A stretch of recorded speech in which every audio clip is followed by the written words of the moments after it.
It's one thing to listen to doom and gloom about food and fertilizer shortages, skyrocketing prices, the cost of living, or your job being outsourced overseas or eliminated due to automation. It's quite another thing to hear practical, immediately actionable advice from experts who can help you reduce the fear, anxiety, and burden of these problems. Tune in now to the Surviving Hard Times podcast from the Finding Genius Foundation with Richard Jacobs.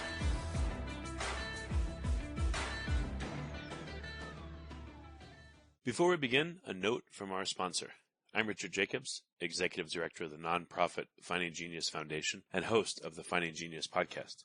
In late 2016, I was rear-ended at 65 miles an hour by a truck on the highway, which sent me off-road into a ditch. The impact of the collision gave me a concussion and other injuries. At the hospital, a CT scan showed that I had thyroid nodules, which turned out to be cancer.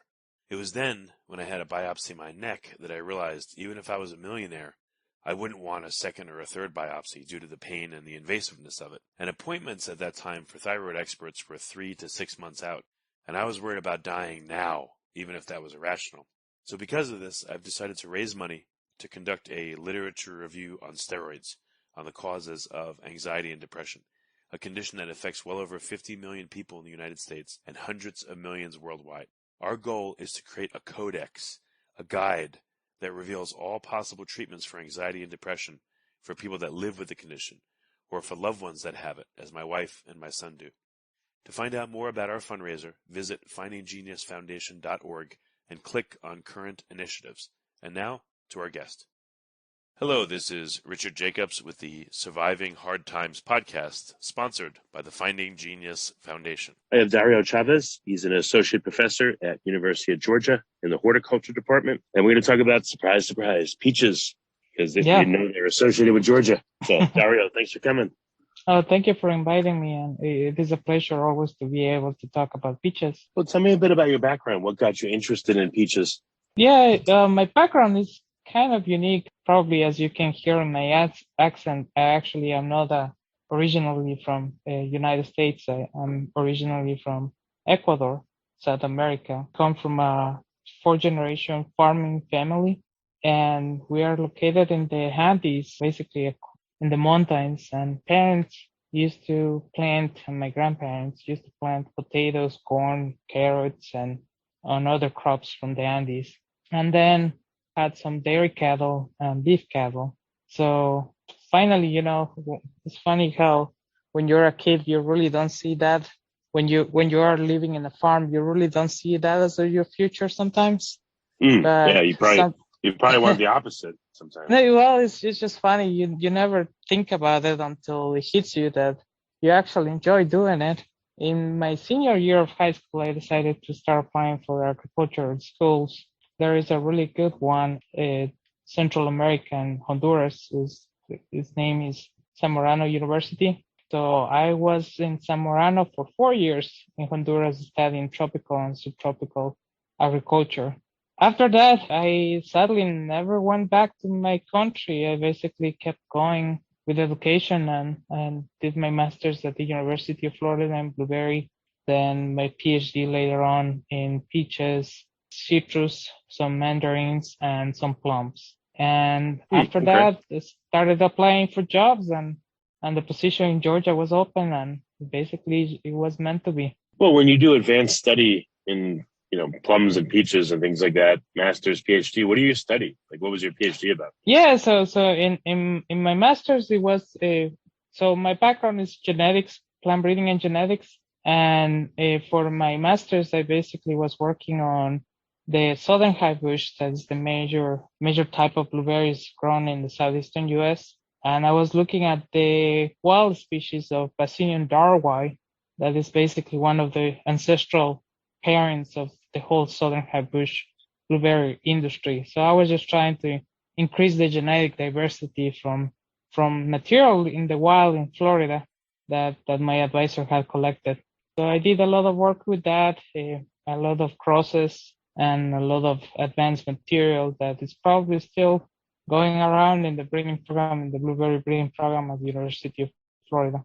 And for my I've PhD, heard. Go ahead. Yeah.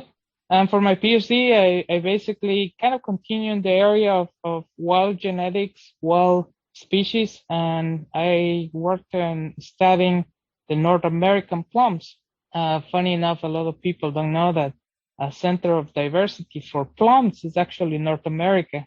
So what I did for my PhD was travel all across the US collecting wild species of plums, and is collecting basically fruit and plant material, and also sharing it with the National Germplasm repository for future access of the by breeders or horticulturists or whoever wants to use it. And then I study also the species relationships between the different wild species and compared with the plums and peaches and other things. Yeah. Okay.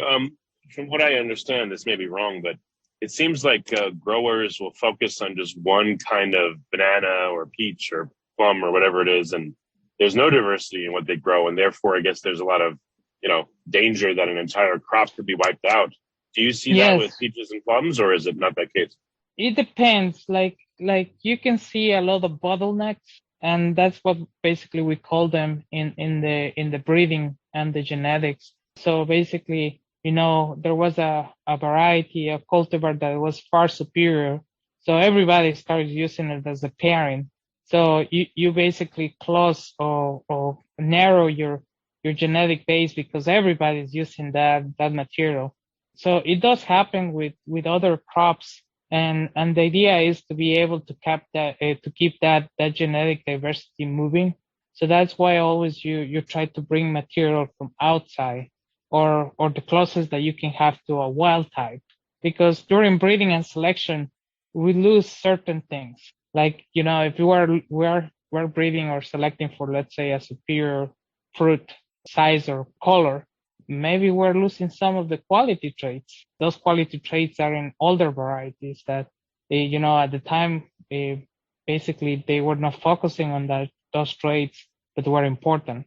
And the same thing with diseases. I think so that's the main case where people go to the wild species to try to find resistant or genes of interest that can help us with those things. So yeah, that is kind of the idea about studying the wild species. Well, do universities or large farms, do they have a deliberate area that they keep wild and they breed all kinds of stuff, like a nursery? It depends. So there is, if you look at breeding programs, there is what is called public and private institutions or companies. So public, normally you have what would be universities. You have the federal government as well. The USDA has some breeding programs as well. But then you have a lot of private companies that now have the kind of a vertical system, in the sense of like they do breeding and genetics, produce their own varieties, and they also grow it. So basically they are feeding the pipeline. They are producing varieties that they know that commercially or horticulturally speaking, they can do whatever they need to for their market window. So bigger companies tend to do that. They have their own breeding and they have their own R&D for basically horticulture management. Oh, it's good they do that, because again, just from the public point of view, it just seems like again, only one kind of banana is being used, correct. Only one kind of this, one kind of that. Yeah, it just doesn't make sense, because again, if there's a big pest problem or disease or everything can be wiped out. Yeah, I'm glad that some people are doing this. Is it being done on a mass scale, or is it not focused on very much, in your opinion? So there's companies that are sometimes located in a regional aspect, or it can be also international companies. If you think, for example, if you go to the supermarket and let's just talk about the small fruits, you see Driscoll's, blueberries, raspberries, strawberries, and others. Well, they do have their own breeding programs, and their breeding programs basically are located in California, Florida, Mexico, Europe, different locations in Europe. So they are already an international company which are basically breeding varieties for their growers. So they have different varieties for different regions. And also they are producing new material for their growers as well. So what are you studying right now about peaches? Like, what are you responsible for at the university, and what are you studying?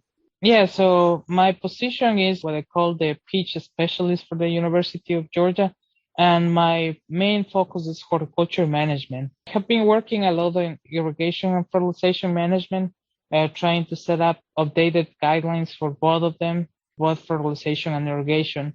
And then also I have been doing a lot of roostock trials. What I mean by roostock trials is basically there is new cultivars, new genetic material that is being produced by either commercial companies, private companies, or the USDA or universities that basically are roostocks that can be adapted to the region, and they have certain characteristics that are important for us. For example, nematode resistance, or adaptability for the heavy soils that we have, and so on.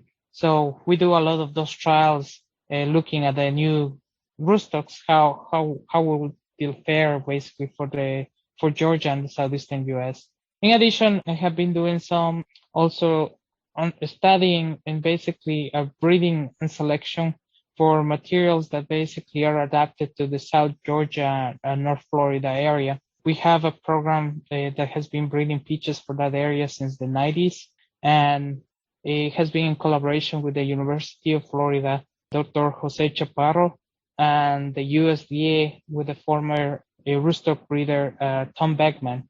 That breeding program has been breeding basically material for the Gulf area for now 30 years. The nice thing about that breeding program is that we have seen a lot of issues with climate, basically variation from year to year.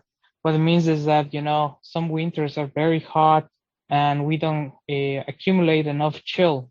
And chill is basically the amount of cold that we get for a plant to basically come out of dormancy. And dormancy, people think about dormancy is basically when you have the fall, the leaves start coming down from trees and growth stops, and basically the plants go into a dormant state, and that's called dormancy. And then, we have to have enough cold and basically chill hours that we accumulate for that plant. And then once we start getting warmer temperatures in the spring, then they will start blooming or leafing out. So the nice thing about the South Georgia program, again in collaboration with the University of Florida and the USDA, is that program has been doing selections for this climate variability for years. So we have certain varieties that are very interesting because they are consistently producing fruit year after year, even when we have either freezes or we have warmer winters and things like that.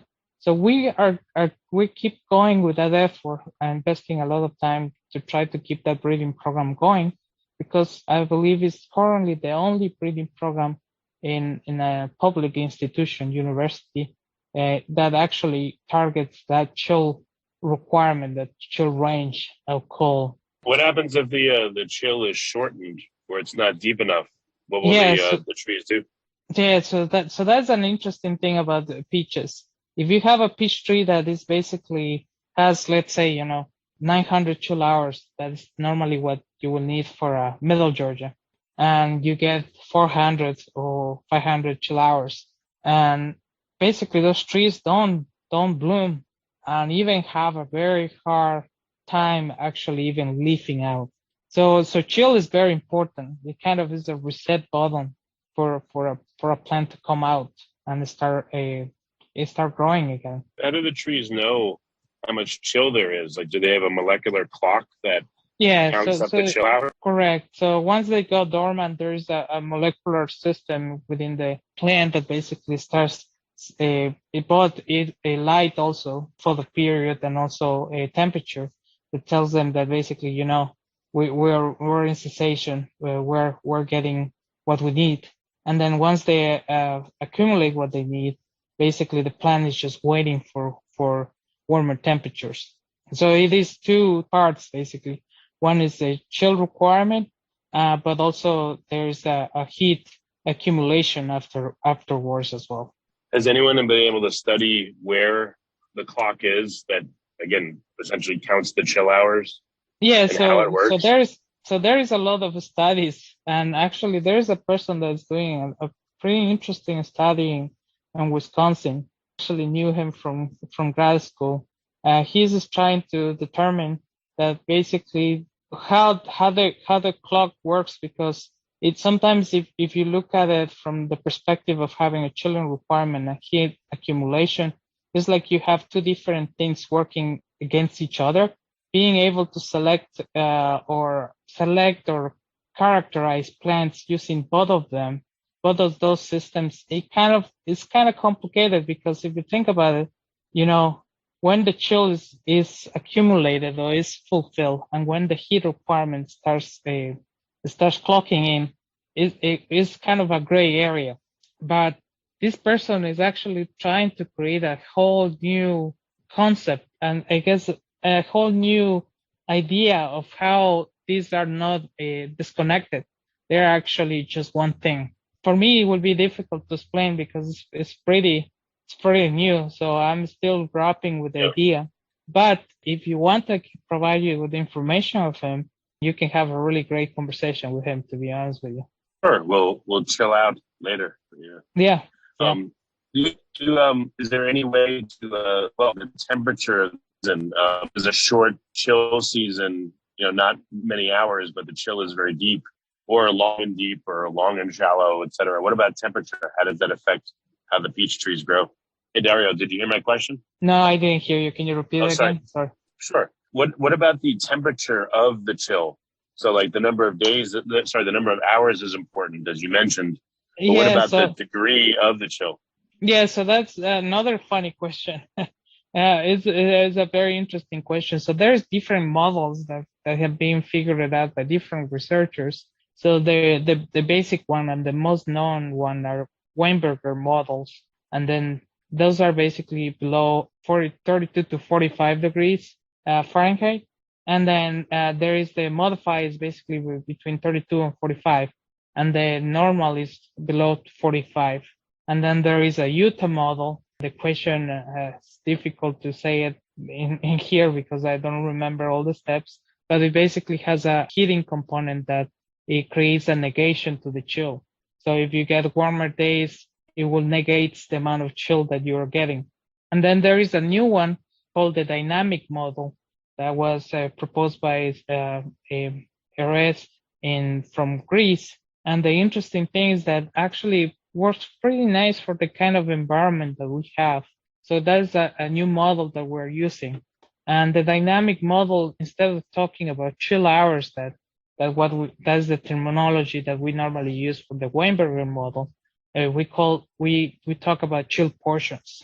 And basically the chill portions, what it does is, let's see if I can explain in general terms, is that it's like you have two buckets, and let's say the water is coming down in the first bucket, and the first bucket is a little bit above the second one. And then when the first bucket fills itself up, then it drops down, the water drops down to the second bucket. So the first bucket is basically like immediate amount of chill that the plant is getting. What means is that, let's say today we have a chill accumulated, and then all of a sudden we are going to have a whole week of chill. So because it's a constant and throughout the whole week, it basically says, we have this whole week of chill accumulated and it becomes more permanent. So that amount of chill or water flows to the second bucket. And that second bucket is basically a chill portion that is permanently basically part of the plant now. Now, it can happen the other case that, you get chill today, but tomorrow is going to be really warm. So basically what happens is that bucket just fills today to whatever level it fills, but because tomorrow is going to be warm, instead of dumping to the more permanent chill portion, it actually just throws away that water. Doesn't go to that permanent bucket.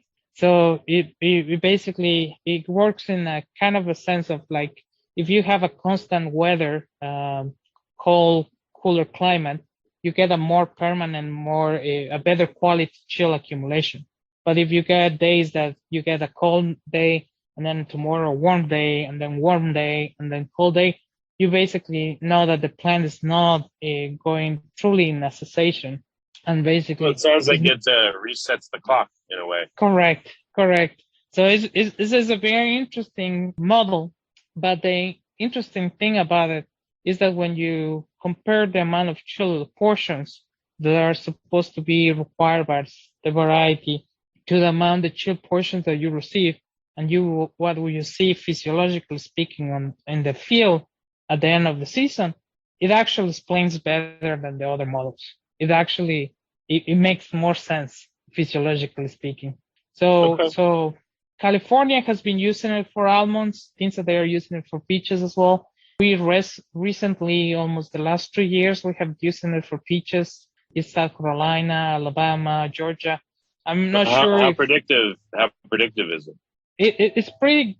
You mean predictive, like in the season, like you know how much chill portions are you going to be getting, or how the plants are? Yeah, right. You go through a season and you say, "Oh no, we're probably not going to have much," or "Oh, great, we're going to have this." Like, can you estimate the harvest bounty, the yield? So no, you cannot estimate the harvest yield, but you can estimate if the plants are going to act physiologically speaking normal. What I mean by that is that you have an estimate of where, let's say, if you have a chill accumulation that requirement of a plant for 30 chill portions, and you just got 20, you know that you're in trouble. Is there anything that can be done to, I don't know, to shock cool them or to keep them warmer? I mean, I guess keeping them warmer than normal is maybe easier than keeping them cooler than normal. I don't know. What could you do to modulate? So there's different ways that we can do it. And some of the ways that we can do it are either genetically.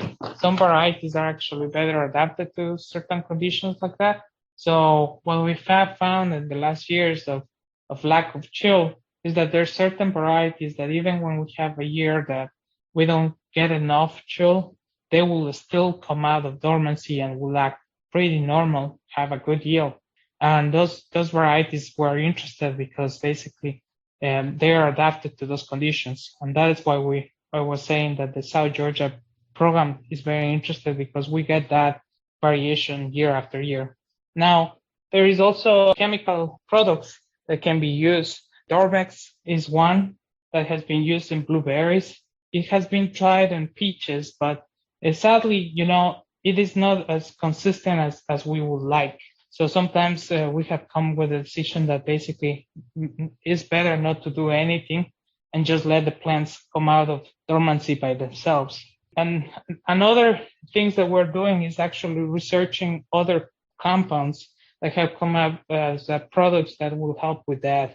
So we're looking into products that basically will do what you just said, allow the plant to come out of dormancy and also synchronize the bloom. So that means that it will synchronize as well the harvest. So in the way we don't have to have, like, let's say a peach variety that needs to be harvested for 1 week instead of having a peach variety that will be harvested 3 or 4 weeks because of the lack of chill. Lack of chill basically will just increase the period of bloom, which will be a problem as well. Yeah, I mean, how long do peach trees take to become mature where they produce peaches, from scratch? How many years? Normally a peach tree takes about 40 years when you get the commercial amount of basically that you will get for a mature tree. But you can have a harvest a year tree as well. Well, that's I guess a big question of mine is how can people understand, again, the clocks that determine, how does the tree know it's been 4 seasons? Where is the internal mechanism that stores that information up on a clock or a counter? And could you make it, do you think you can modulate it where a peach tree could produce in 2 years instead of 4? Is anyone studying that? So a tree can produce in 3 years, but it's just more the transition between a juvenile to an adult. So it's more about the size of the tree and also the transition from juvenile to adult. You need a bigger canopy. So it's more about the tree growth than anything else related. If you had a bigger tree from year 1, you will have fruit from year 1. It's just basically just because you don't have that canopy yet. Well, again, all right. So there is enough The tree senses that there's enough of certain nutrients and therefore it can go to, just or not go to seed, but, produce fruit. Like what are some of the cues that you'd imagine that a tree uses to know, okay, this year we're going to produce fruit versus not? You mean like in year 3 or year 4 or independently? Yeah, like what changes between year 3 and 4, or year Again, 2 and 3? It starts producing more flower buds instead of just doing vegetative buds. So you have the canopy size basically just starts being more reproductive, like you get flower buds that will be set.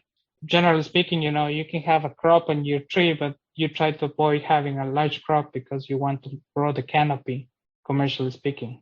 Right, but the tree must know, okay, now I have enough branches to produce the right kind of flowers. But how does it know that? I'm trying to understand the question, but I don't think so. I understand with what side you're asking. What's the difference between a juvenile and a mature tree besides just size? What are some of the other differences physiologically? That's what I'm saying. So it doesn't produce the amount of flower buds, basically mostly vegetative buds. For reproductive systems to produce a fruit, basically it just happens to when you have that transition. Okay.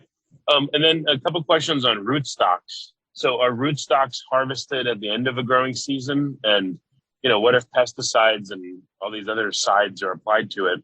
What happens to the rootstock if you're going to use it as breeding or grafting for later on?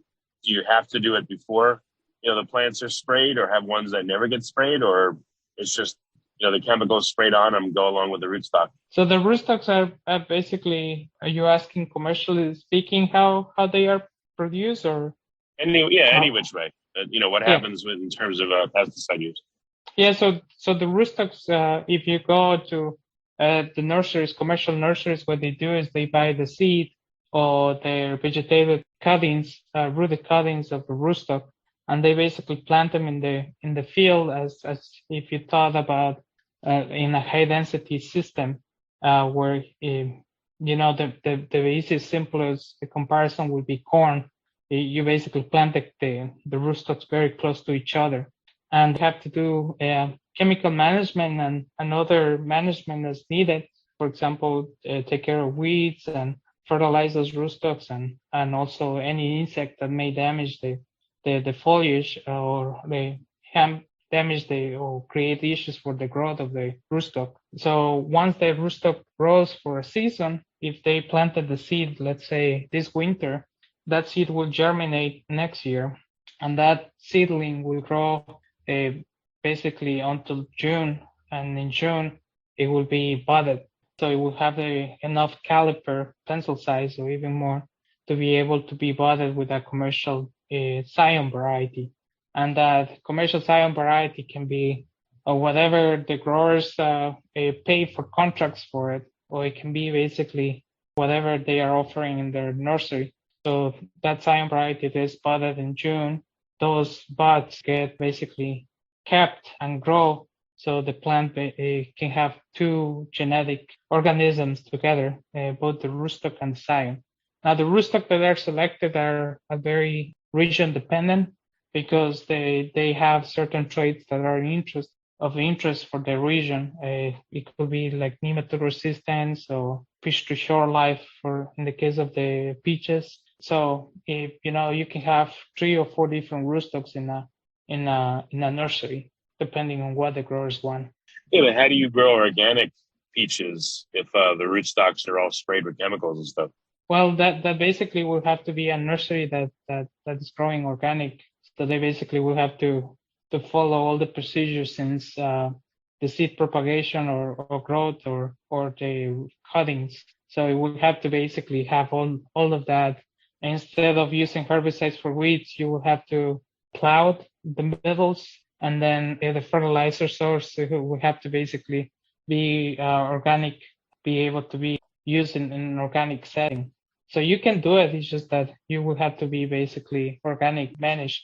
Now, I don't know how the commercial nurseries deal with this, and I don't know if they actually have or offer organic plants or seedlings. That's a good question, but there is some organic commercial growers in the state of South Carolina mainly, and I know that there's probably some in California. They do have basically some of their production system in organic production. I don't know if by regulations, USDA regulations, or an orchard just has to be like 3 or 4 years without the use of pesticides.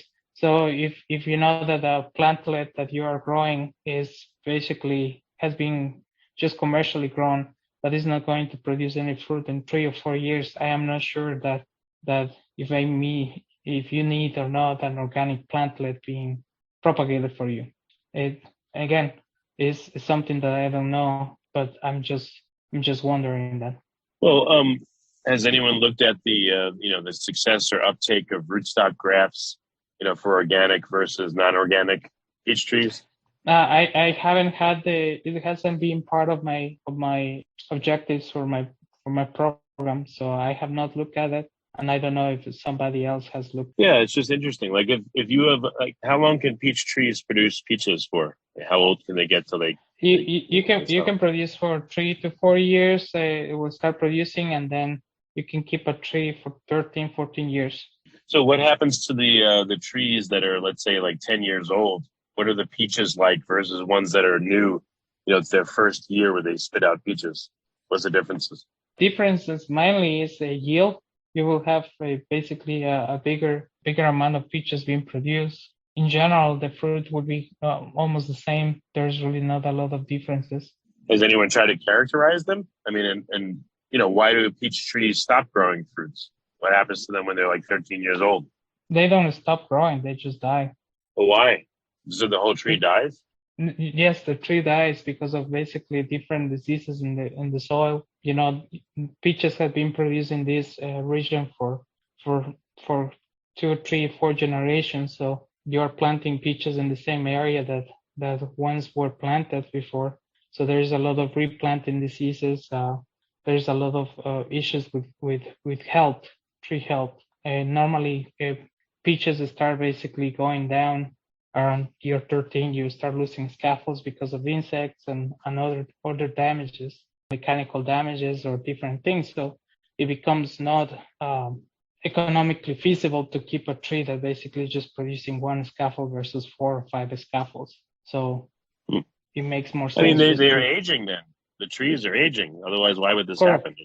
So so has anyone studied, again, peaches that are from younger trees versus older ones? I would think there's got to be something different about them. Maybe taste there is a nutritional aspect, differences between the trees, but flavor-wise, it's the same. We have done sensory studies from different varieties, and we really don't see that much differences in the sense of like if you look at a peach variety from one location to another, there's a lot of differences. So being able to pinpoint a difference from age versus a difference from location, or a difference for production management setups, or it would be very difficult. There's too much variation. Do you understand what I mean? Okay, yeah, I was just wondering if anyone has quantified these things. So okay. We have a study looking at the sensory aspects of different varieties, just trying to see varieties that may, personally speaking, taste better. There's differences about the amount of volatiles and quantities that they produce, but then when you compare the same varieties one year to another, you get differences too. So that's why I kind of try to say that to me it will be very difficult to be able to pinpoint that to age or things like that. Okay. All right. Well, very good, Dario. What's the best way for people to find out more about your work? Where can they go? Yeah, we have a website at UGA. It's called Chavez Lab UGA. If you search in Google, the website will come up, and then you can see a lot of our research and things like that. Okay. Well, very good, Dario. Thank you for for coming on the podcast. I appreciate it. No problem. Before you stop listening, ask yourself, what are 1 or 2 useful things you heard on this podcast that can help you overcome food and fertilizer shortages, skyrocketing prices, the cost of living, or your job being outsourced overseas or eliminated due to automation? Please like and subscribe and tell your friends and family about their Surviving Hard Times podcast. We're all going to need help now and in the near future.